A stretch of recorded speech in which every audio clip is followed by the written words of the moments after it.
We know that legato as a word means played smoothly with no separation between successive notes. Now, many teachers teach that finger legato, a physical connection from finger to finger on the keyboard, equals a legato phrase. Does what we do with the hand affect the sound and tone of a phrase on the piano? Well, of course it does. But can we still play a true legato and release the fingers of the hand between notes? Yes, we can. Let's listen to something that pianist Stephen Hough had to say about this. I think one thing that I really think is quite important and that I didn't realize so much when I was a student was, obviously the piano is not a legato instrument by its very design. You know, the minute a note is struck, the sound is decaying. So everything is about faking that legato. So the next note to the one before you match not to how you struck it, but to the sound of the decay so that it sounds like it's smooth. But of course, it's all an approximation. And I think, therefore, sometimes with fingering, people want to use legato fingerings when actually what's important is that it sounds legato, not that it is on the keyboard physically legato. One of my private students actually takes 2 lessons per week, one with a teacher that's local for them, and then another lesson online with me a few days later in the week. And we regularly talk about this subject because sometimes this student shows up to our lessons with scores that have very awkward fingerings written in, all for the sake of helping facilitate a physical finger legato connection from note to note.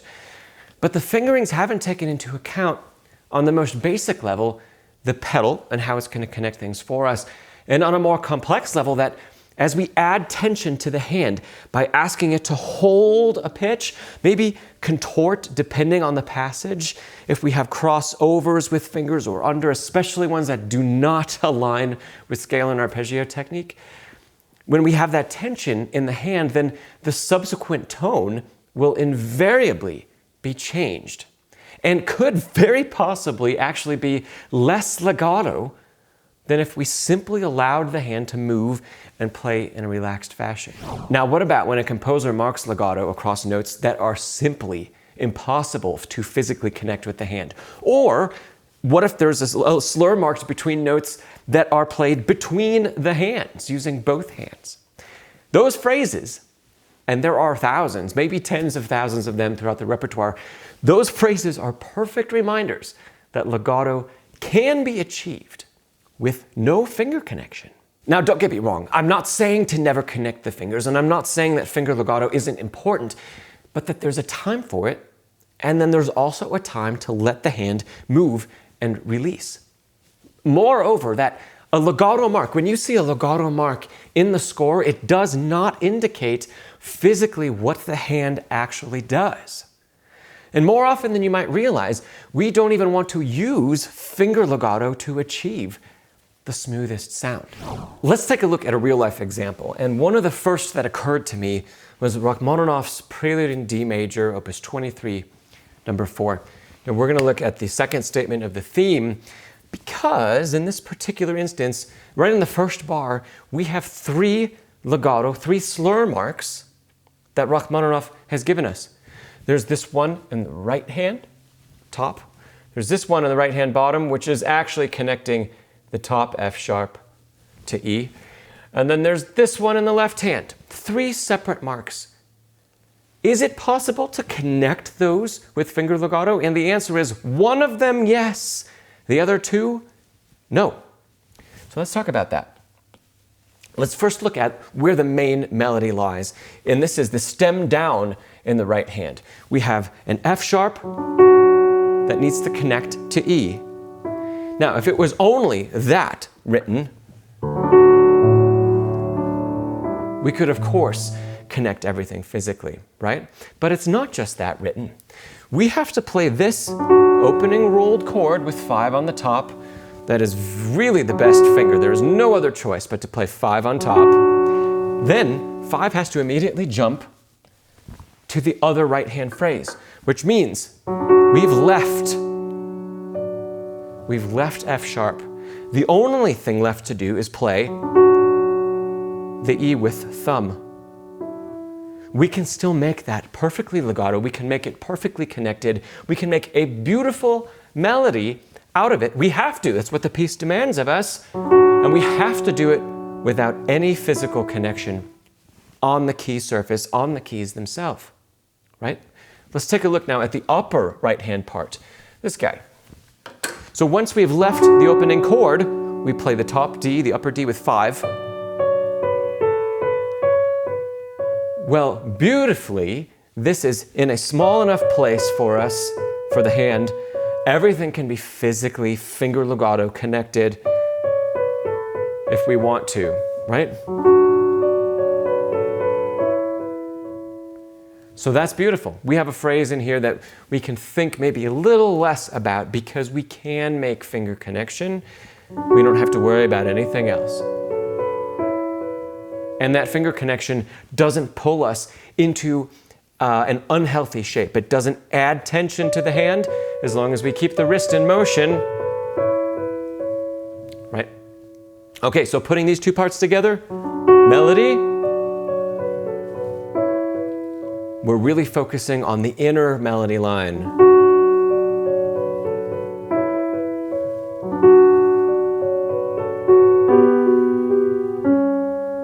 Right? We can still make all of that connection. Let's take a look at the left hand. So in the left-hand part, we have an arpeggio that's in very typical Rachmaninoff fashion in that it is spread over a large distance at the keyboard. Here we have 2 octaves, right? There is no way to play this in a single hand position. It's not a small arpeggio where we can play in a single hand position and do some nice finger crossovers or finger tucks, anything like that. We cannot do that. A typical fingering that you see for this passage is actually 5, followed by 5. And then the subsequent 5 notes are all played in, loosely we'll call it one hand position, right? But as soon as we have 5, played by 5 again, next note by 5, we have physically broken that legato mark. That doesn't mean the sound is broken. That doesn't mean this arpeggio line gets 2 separate articulations.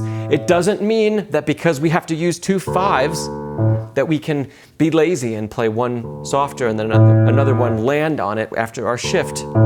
We can't do that either. We still have to make the shape that Rachmaninoff wrote. We have to make the legato shape. Pedals down, 5 can play both, and it's completely smooth connected. Now the rest of this line, we shouldn't actually be trying to finger legato this all together. If we do that and play it as if there was no pedal down, we are putting the hand, for me it's not as big of a stretch, but it's still a pretty big stretch to connect each of these, even with the best wrist motion possible and keeping the forearm moving. And it does nothing to help us. In fact, because of the stretch in the hand, it's actually hindering us from playing the softest, most delicate phrase we possibly could. We don't have to physically connect all those with the fingers. We can simply jump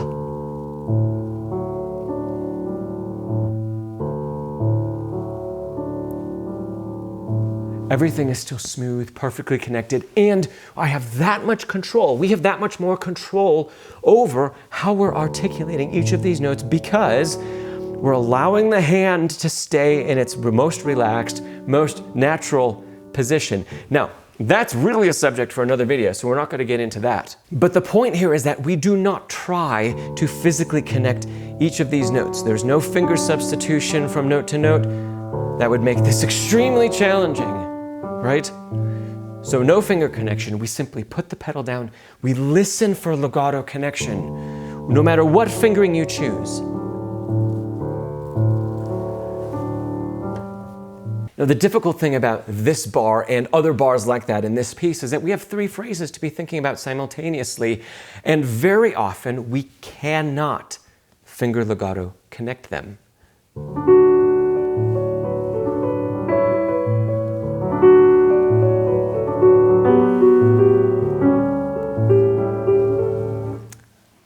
Right? They are still perfectly smooth, they're still connected, they're still all melodic in their own way because we're letting our ear dictate, right? We're letting our ear say, the pedal is holding all of these notes in certain places, the hand can release. Even on this upper line, because I really want to place the thumb for the main melody, I don't have to finger legato the upper line. I don't have to. I can if I choose to. It'll make bringing out the thumb maybe a little more difficult, but it's not required, right? Let's look somewhere else on this page. A little further down, we have a couple phrases that cross between hands. We've got one on this bar, and then we have this.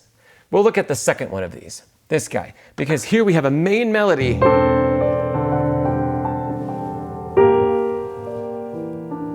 The melody is that's what we want to hear. That's the connection we want to make. Look at everything else that's going on. The left hand is broken, right hand's broken, and then the left hand has to play the second melody note. So much going on there, but we have to perfectly phrase this to that. And it's still possible. It's possible because of the pedal.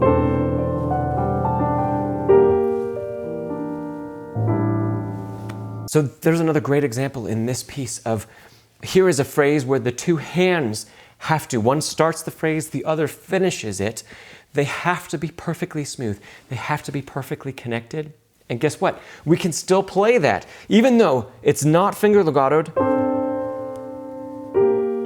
we can still make that perfect connection because we understand legato isn't how we feel it on the keyboard. It's not what one hand is doing.